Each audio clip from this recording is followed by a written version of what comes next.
Welcome back to The Mindful Investor.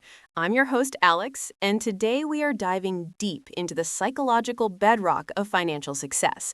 We're not talking about charts or indicators. We're talking about the one thing that separates the consistently profitable from the perpetually struggling: genuine self-confidence in trading. To help us break down this powerful and often misunderstood topic, I'm delighted to welcome Dr. Ben Carter, a seasoned portfolio strategist and expert in behavioral finance. Ben, thank you for joining us. Alex, it's a pleasure to be here. This is a topic I feel very passionately about because ultimately the market is a psychological arena and confidence is your armor.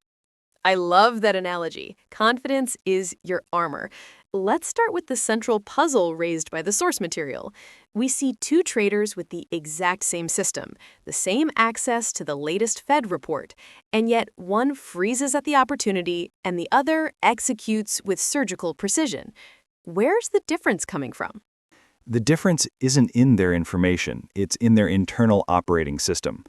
The chart is just the input. The execution, that precise surgical move you mentioned, is the output of their psychology.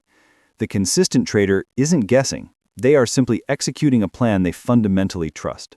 The struggling trader, on the other hand, is battling fear and doubt, and that internal noise overrides their technical knowledge. So we need to draw a very clear line here. The document calls it genuine self-confidence. How is that different from, say, hubris or arrogance, which we know can lead to massive blow-ups? That distinction is critical. Hubris is confidence based on past results, like, I won the last 5 trades, so I'm invincible. Genuine confidence is based on evidence and process. It's a rational conviction built on 4 unshakable pillars, which I think of as the EEAT framework for traders: experience, expertise, authority, and trustworthiness. That's fascinating. Let's unpack that.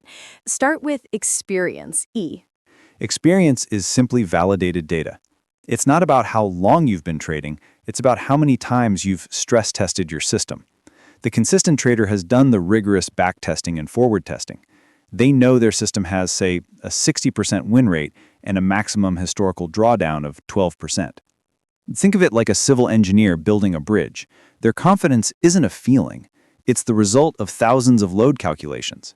When the market is volatile, that trader doesn't panic because they know, statistically, the next loss is just part of the expected 40% failure rate, not a personal tragedy. Right. It takes the emotion out of the equation because you've delegated the risk to the numbers. So that leads perfectly into expertise, E. Expertise is the application of that knowledge, and in trading, it mostly manifests in risk management.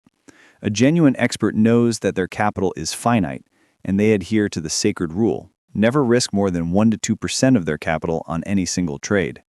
If the market is the ocean, risk management is your life vest and your navigation chart. Expertise is knowing how to use them perfectly. Confidence allows you to size your position correctly, not too small out of fear, and definitely not too large out of greed.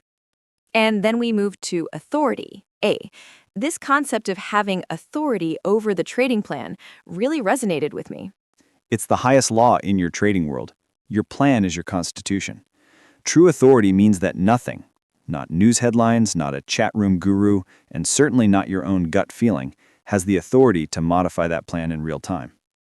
It's your prepared, rational self giving orders to your emotional, in-the-moment self.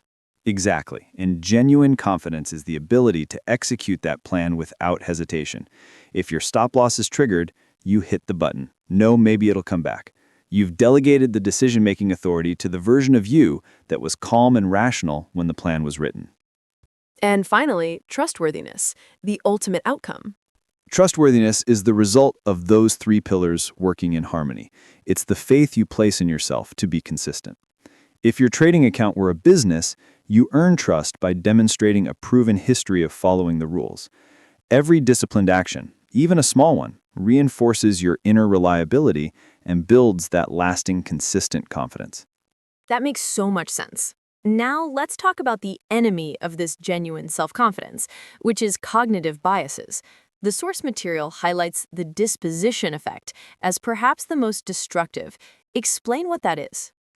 The disposition effect is the classic double whammy of fear and greed.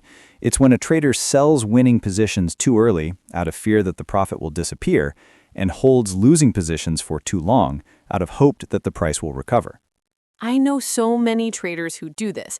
They take a small gain, which ruins their risk-reward ratio, and then they let a small loss turn into a huge loss because they refuse to admit that they were wrong. Precisely. That's low confidence in action. When you lack confidence in your analysis, you think, a bird in the hand is better than two in the bush.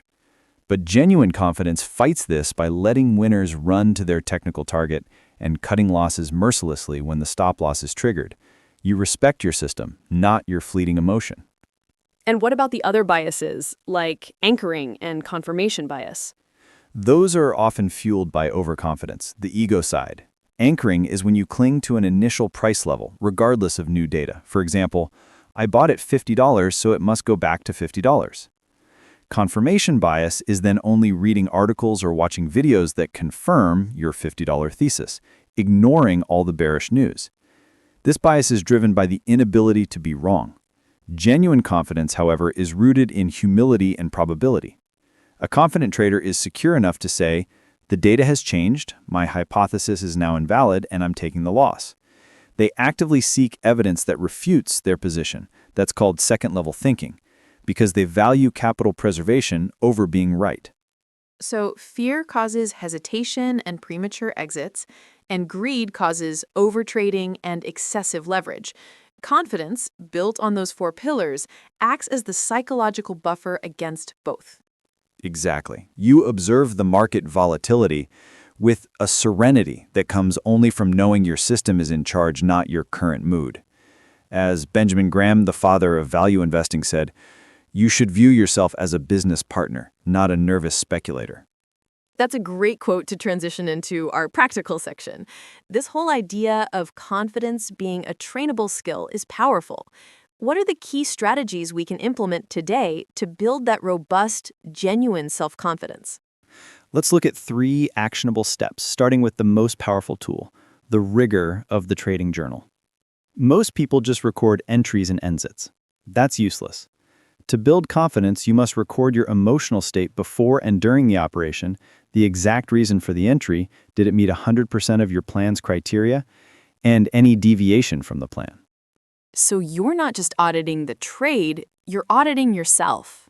You are. When you review that data and see that the operations you followed perfectly were profitable, while the improvised, emotional ones were losers, your brain starts to associate discipline with profit. That is the bedrock of rational self-confidence. You literally build faith using data. The second strategy the source material talks about is the process of small victories. This sounds like a great way to start retraining the brain. It is. The goal is to lower the stakes and concentrate on execution perfection. I tell traders to reduce their position size to their 1% risk rule and focus on executing, say, 5 perfect trades in a row. A perfect trade isn't necessarily a winning trade. It's one where the entry rules were met, the SL and TP were placed, and there was no emotional intervention. Each impeccable execution reinforces your authority over the plan. The brain stores this as, I am a competent, rule-following trader, which generates a powerful cycle of positive trustworthiness. That's brilliant. It separates the performance of the system from the performance of the trader. Now, the final strategy addresses the ultimate test, the drawdown. The drawdown, or a severe reduction in your equity, is where self-confidence is truly tested. The preventative action is key. You must know your psychological breaking point before you start trading. You need to know from your backtesting what the maximum historical drawdown of your strategy is, and you need to define for your account a level, say a 10% drop, where you stop trading immediately. That takes genuine confidence. It takes humility to stop and protect your capital when your ego is screaming at you to make it back. Absolutely. Self-confidence thrives on transparency. It gives you the strength to view a loss not as a personal judgment about your self-worth, like, I am a bad trader, but as an objective market signal, like, my plan failed under these specific conditions, I must stop and revalidate it. Ben, this has been incredibly insightful. Let's bring it all back to the concept of consistency. We all want consistency, but what we've learned today is that consistency isn't the goal, it's the result of genuine self-confidence. That's exactly right. The best traders are boring because their self-confidence allows them to repeat the same proven statistical process again and again. They have faith in the process of repetition. The trader without confidence is constantly seeking the miraculous system, jumping from strategy to strategy, and never accumulating the necessary experience in any one of them. And finally, how does confidence help with market adaptation? We're in a world of high inflation and central bank changes. Things that worked 5 years ago might not work now. Genuine confidence allows for rational adaptation, not impulsive reaction. A trader with low confidence sells